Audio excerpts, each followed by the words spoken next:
कृपातमहं वन्दे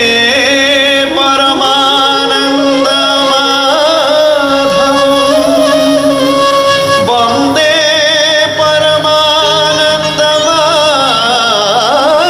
परमानन्दमाधवं वन्दे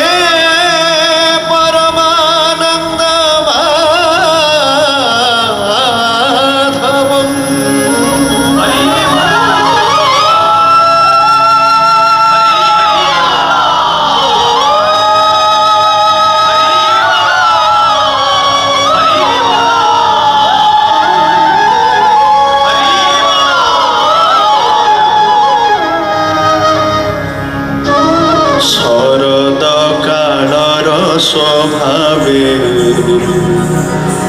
গোবিন্দ বৃন্দাবন ঠাবে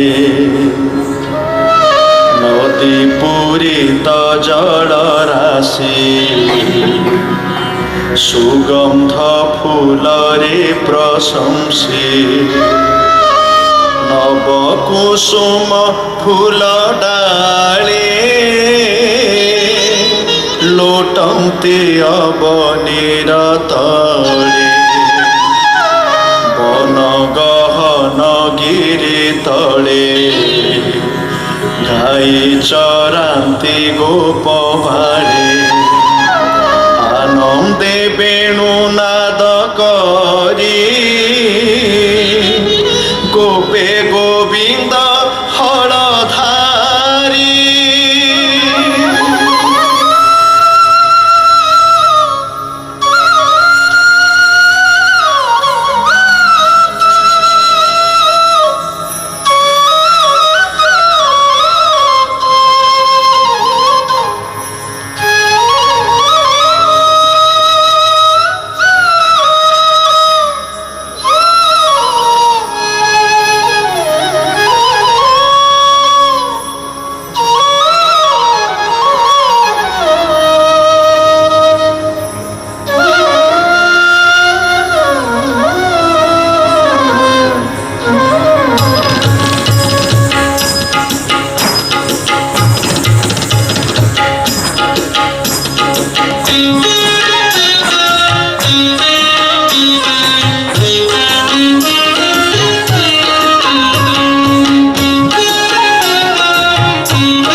धिया ता धिया ता धिया ता धिया धिया धिता धिता धिता तत्र दिना दिना दिनिता दिनिता दिना दिना दिना ता दिना ता दिना दिना ता ता दे दे तुम तेरे के दिनिता दिनिता दिनिता तत्र दिना दिना दिनिता दिनिता दिना दिना दिना ता दिना ता दिना दिना ता ता दे दे तुम ता तेरे के दिनिता दिनिता दिनिता तत्र दिया दिया दिया दिनिता दिनिता दिनिता दिया दिया दिया दिनिता दिनिता दिनिता दिया दिया दिया दिनिता दिनिता दिनिता दिया दिया दिया दिनिता दिनिता दिनिता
বসন পিন্ধতে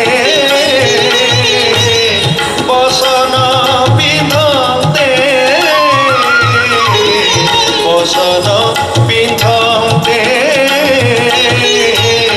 তর লোহিলা বৃন্দাবনে কে বংশী বজাইলা বৃন্দাবনে কে বংশী বজাইলা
सौम्यन्तु शूलमपहे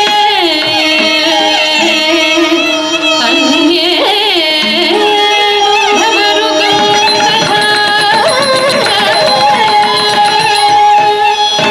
वामहस्ते तु लोलाटं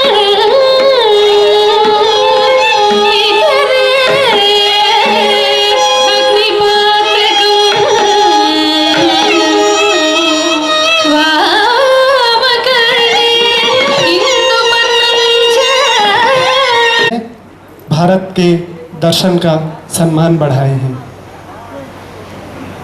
इस परिचय के अलावा उनका जो मुख्य परिचय है, ये बहुत करुणा से विगलित हृदय के अधिकारी हैं। अपना सारा जीवन इन्होंने जन कल्याण के लिए उत्सर्ग किया है। सारे भारत में बहुत सारे सम्मान के अधिकारी हुए हैं। आज हम लोग उनसे कुछ प्रवचन सुनेंगे। हम मंच पर प्रोफेसर आदित्य कुमार महंती को आने के लिए धन्यवाद।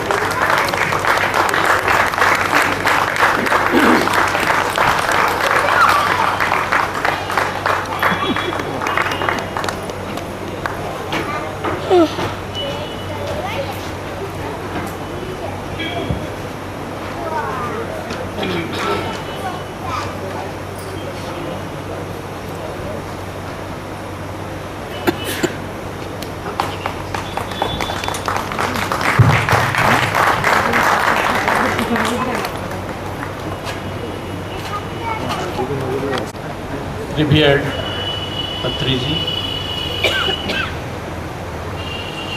and very esteemed galaxy of seekers, I beg apology for not being able to share my ideas in Hindi. I'll try to be as brief as possible, and please allow me to speak in English.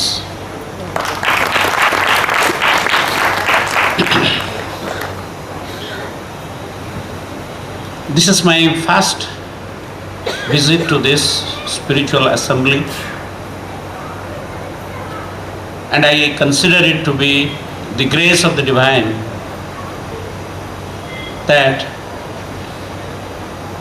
I got this opportunity to be associated with some like-minded people.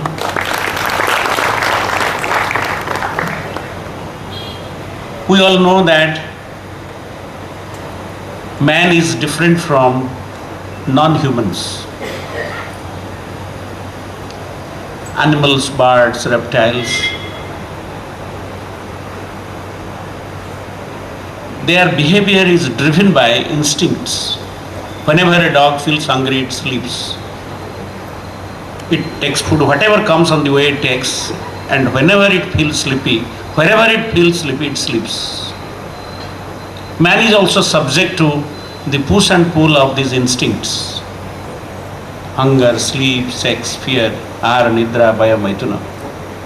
But man stands distinguished from other beings because he has a developed mind.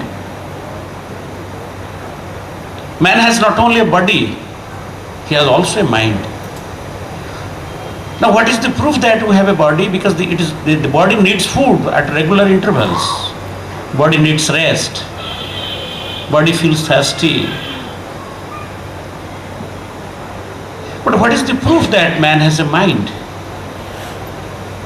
Because man has a tendency to ask questions, whys and hows. That is why man has produced science, philosophy and religion.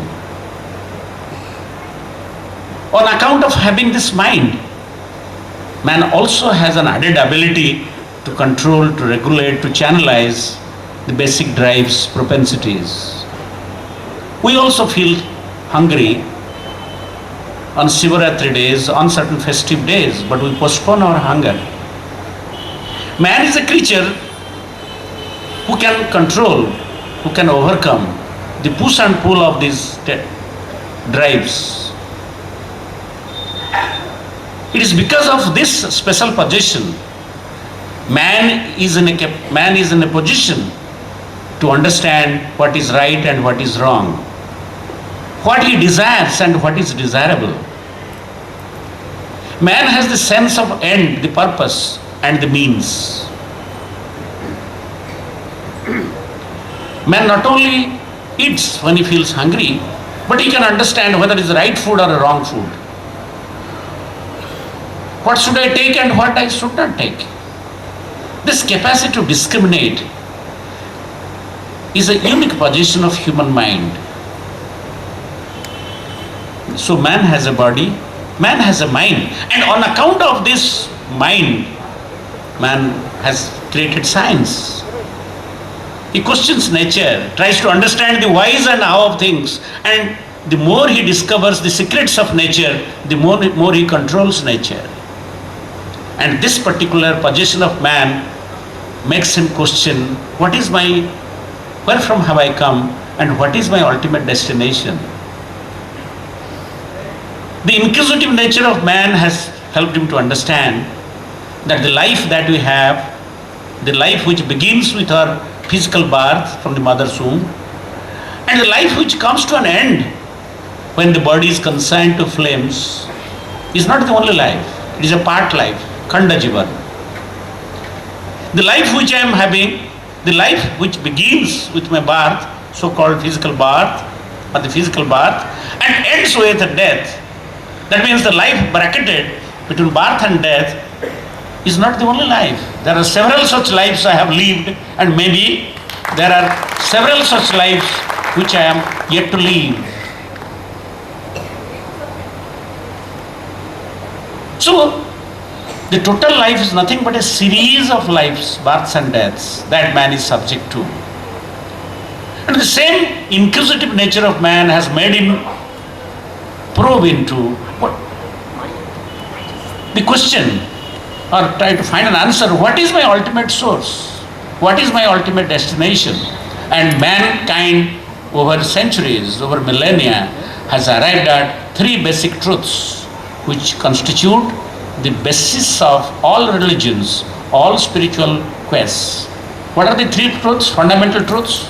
The first truth is, all of us have a common origin.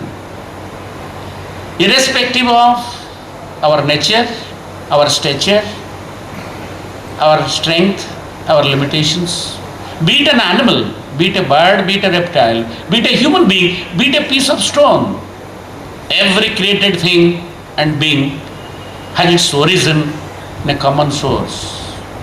The second truth is, whatever may be our station in life, whatever may be our position in this universe, whether it is a blade of grass or a scientist,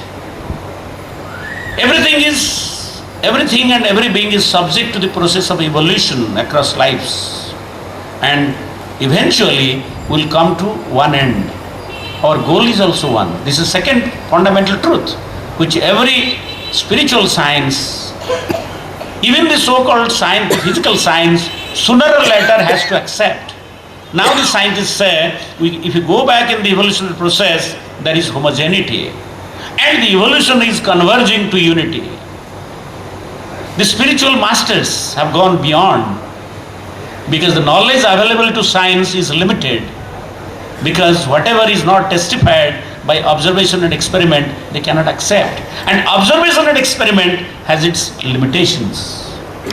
So the ultimate truth defies the scope of the laboratory experiments. The spiritual masters down the centuries have arrived at these three fundamental truths. The first truth being, all of us have a common origin. The second truth, all of us have a common goal, common destination. And the third truth is still more important. The source and the goal, they are also not different. They are also one and the same. That means our source and the goal, they remain one. So what is our relationship? We are all kindreds. We are all co-travelers on a path which ends at one point, common point. This being the fact or truth, let us try to understand what is the nature of man who is more evolved than other living beings on this planet. It is difficult to say, it is premature to say that this planet only has living beings. There have been great masters who have made demonstrations to substantiate that there are more developed living beings on other parts of this universe. The universe is not what you see. Mankind has not gone beyond the solar system. Millions and millions of such stars make one galaxy, and millions of galaxies make the universe. Unless you go across the universe, how do you know how big it is? So man's knowledge about the primitive universe is only a inference, conjecture, guesswork. Of course, based on evidence. It is not a wild conjecture. So human beings who are most evolved, are more evolved than any other creature, live on three planes. Man has a body like animals, subject to the desires of the body. Man cannot escape. As long as you have a body, it needs nourishment. Man has a mind. It always demands an answer. Even a child pesters the parents in asking so many questions. But is man only a body and a mind? No. He has also spirit within. Man is spiritual at the core. Why? Because his origin is from spiritual core, from divinity. So the divinity lies within in every man's core. What is the proof that man has a divinity? Man is divine at the core, man is infinite at the core.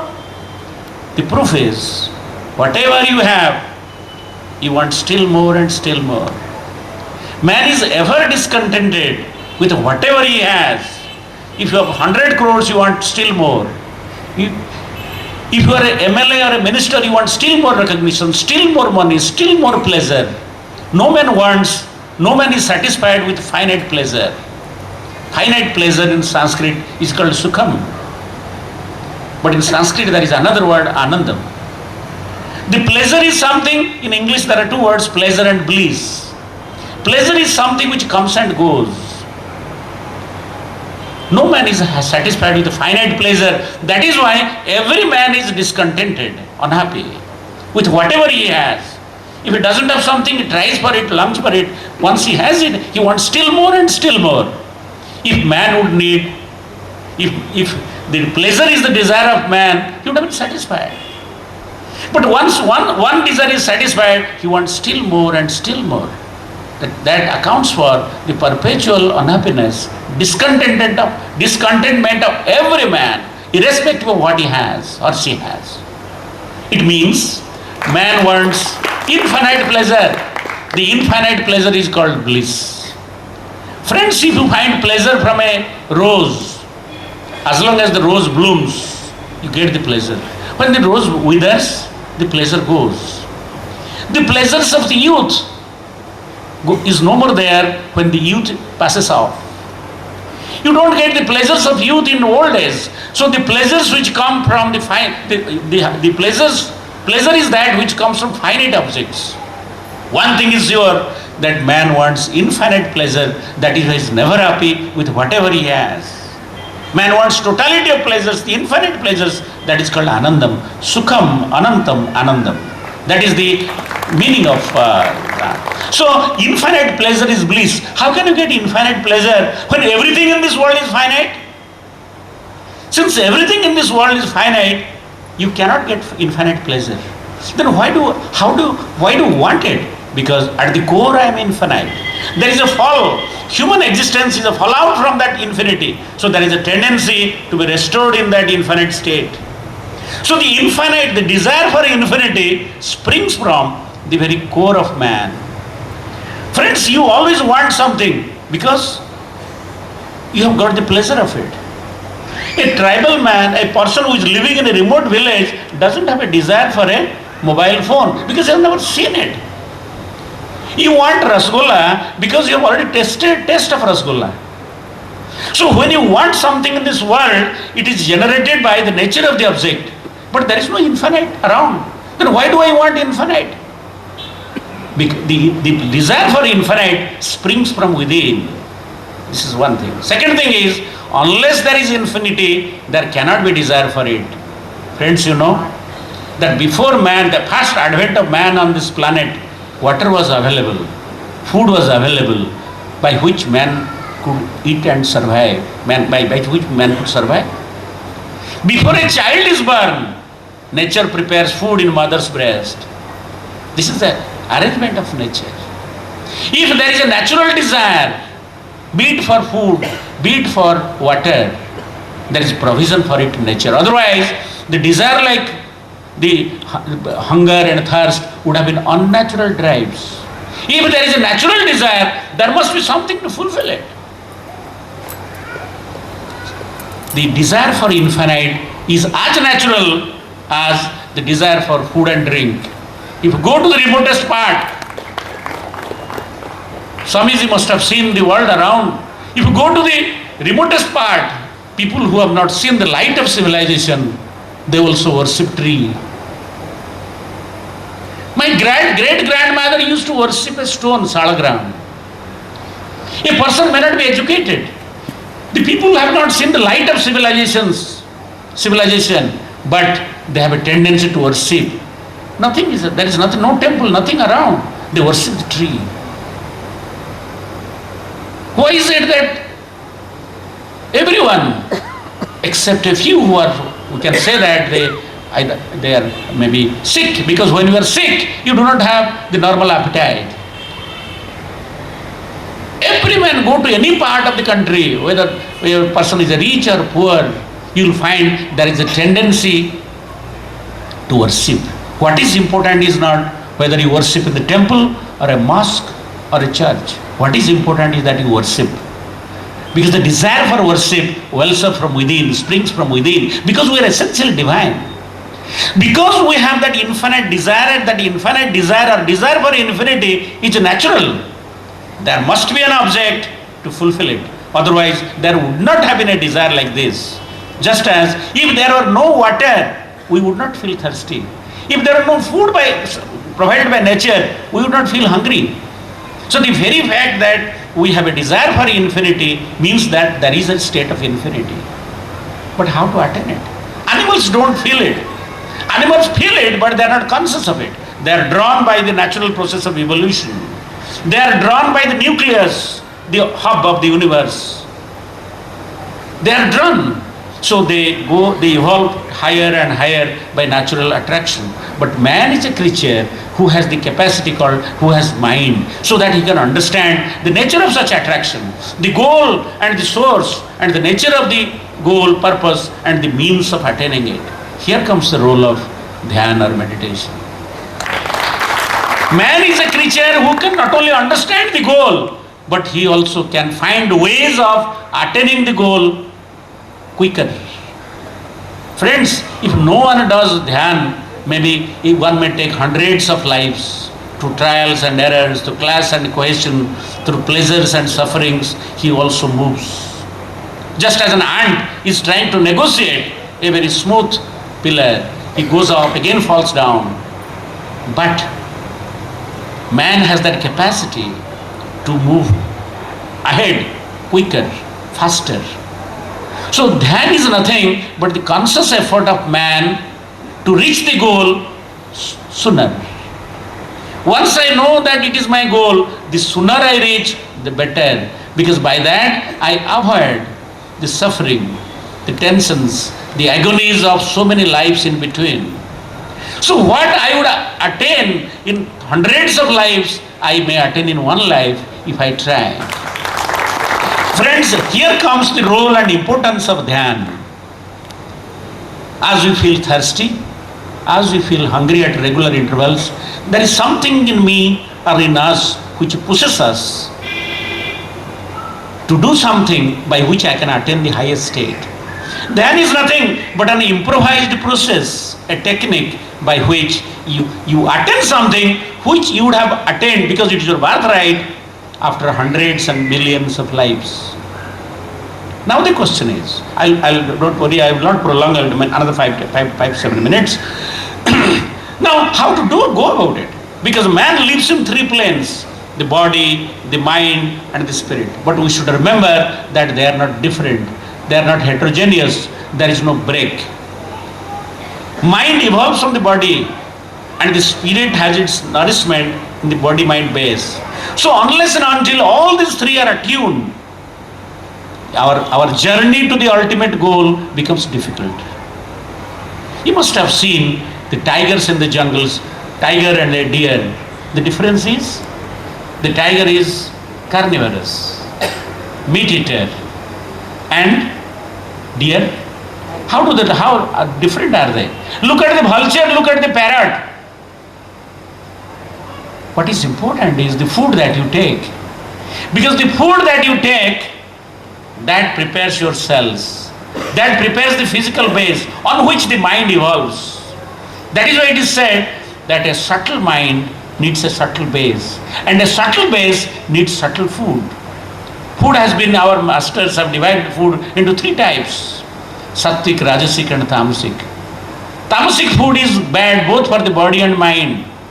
Rajasic food may be good for body but not good for the mind.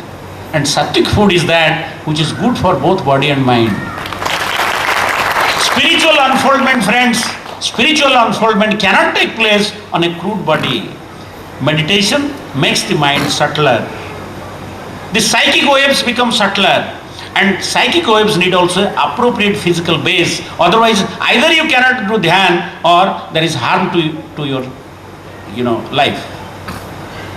When your psychic wavelength becomes curvature becomes widened, then you need appropriate physical base. That means mind needs support of the body. That is why there is need of vegetarian food, which so much is emphasized by Swamiji. And I was just glancing through the leaflet. That is precisely what I subscribe to, what I am convinced about. Because a sattvic mind needs a sattvic body. That is why you need sentient food. But the point is, supposing you have a sattvic food, does it mean that everything is no? There are many people who take sattvic food, but their mind is so very crude. Food is one of the very important conditions that help us to expand our mind. Now what happens when you do dhyan? What is that science of dhyan? Let us dwell on it for 2-3 minutes. Friends, mind has two properties. The first essential property of mind is that it cannot remain without an object.